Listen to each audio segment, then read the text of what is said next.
Well, this is part two, I guess, because YouTube's not letting me do very long videos whatsoever. So I'm trying to figure things out. Like I said, I think if I just keep going with what I need to do, it'll be all right. My lighting is horrible. I look terrible, and I'm very sorry about that. You should go make TikTok videos and get on your mom's house or something.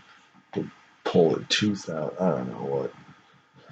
But still talking about media. These TV people that are making millions of dollars. It's just, I was talking about Colbert being prepared for everything, and it was in a Conan interview where they were interviewing one another. But the whole scrambling for the last minute, about getting people paid. I think that's really what the most important thing is. Because of all these people that scrambled, they have so many people that count on them. So many people, not just cameramen and producers, but catering and set design, makeup, all of those people. You can't really pay them, but you can pay who you can.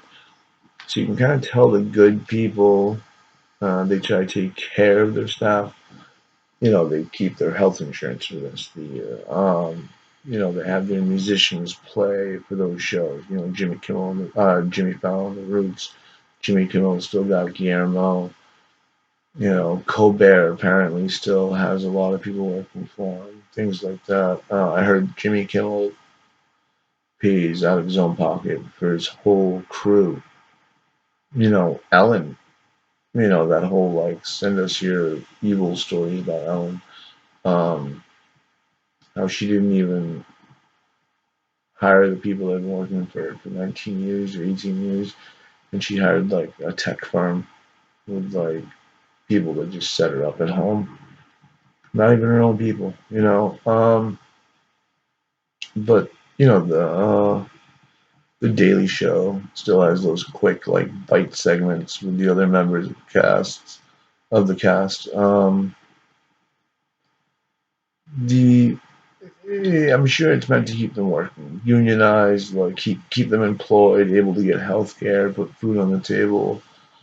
But then there are these frauds, like Ellen, but actual frauds, like hucksters, dishonest actors, the ones that are discussing what's happening in the world right now.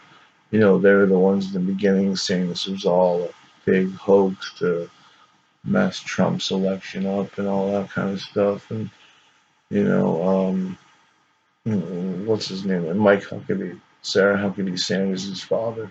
He's a huge shyster. He's just wants to rip you off. Ben Shapiro, things like that. You think about people that talk politics and talk not really pop culture, just politics, like Sam Cedar, and you see how honest and how like forthcoming he is with how he feels and how he does things. Then you look at people like you know Ben Shapiro or Dubin there. Excuse me. Um, doesn't matter. Um, you see the difference between the people that are genuine and how they feel and what they do and the media that they use and how they convey information to the people that listen to them. And then you see the people that are fraud, fake, in it for the money. They usually have some dark money coming at them somewhere.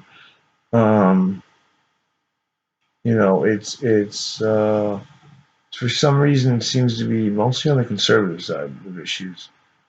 Well, it's not so much conservative as it's like the co-opted version of the conservative view.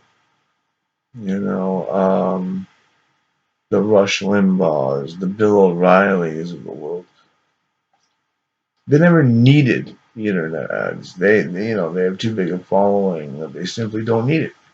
Rush is still on terrestrial radio all over the world, all over the country. Excuse me. Um, But then there's the ones that have been on it for a while.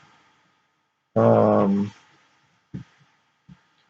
I make a lot of videos about these guys, and like I said before, I can make an hour-long video about Ben Shapiro and the guy I mentioned before. The one that likes to dress up in women's clothes and make fun of gay people and transsexuals and transvestites. Um, but if you look at the channels that are coming up now, just in the change of media, YouTube always played clips from traditional media. Um, now there's usually a bootleg version of shows, clips, movies, just about anything. Just about anything at all that I can usually catch a full episode of. Saturday mornings I watch Bill Maher. Um, I can usually catch a full episode of John Oliver on a Monday morning if I'm early enough. If I miss the window, I can only watch the second half of the show. The YouTube, like the HBO channel. Um, it doesn't have the now this segment. It doesn't have the intro usually. Well, whatever. That's great. Same goes for Saturday Night Live. I watch it Sunday morning. Smoke my cigarette, and I watch some Saturday Night Live skits in the morning when I wake up. Um, all these shows have their own channels on YouTube, and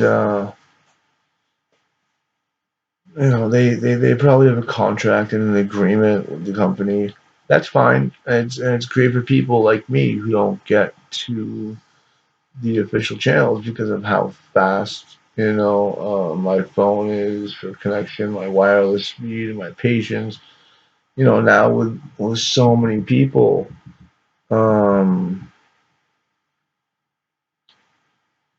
with so many people using those sites for content, and the people on YouTube viewership, it's gotta be crazy. The last time I saw it was 15%. 15% was viewership up. But that was like New York Times, NBC, like March 15th viewership was up there. We call it like you said the with hashtag with me videos. That's just a person and like a camera, like the way I'm doing right now. And they're up like 500, 500, 500%. Like, that's insane. Meditation videos, they all went up. God, they went up like 55%.